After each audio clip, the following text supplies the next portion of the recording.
विकास समाचारमध्ये आपले स्वागत। दार्जिलिंगमध्ये मालगाडी कांचनजंगा एक्सप्रेसला धडकल्याने 15 ठार तर 60 जखमी।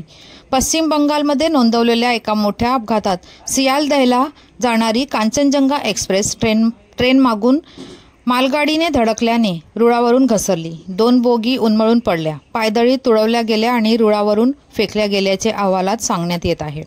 पश्चिम बंगालमधील रंगपानी स्टेशनजवळ सोमवारी सियालदह जाणाऱ्या कांचनजंगा एक्सप्रेसला मालगाडीची धडक बसून झालेल्या अपघातात 15 जणांचा मृत्यू झाला आणि सुमारे 60 जण जखमी झाले। हे उत्तर बंगालच्या नवीन रेल्वेपासून 30 किलोमीटर अंतरावर आहे। जखमींना जवळच्या रुग्णालयामध्ये हलवण्यात आले असून अनेक जण अडकल्याची भीती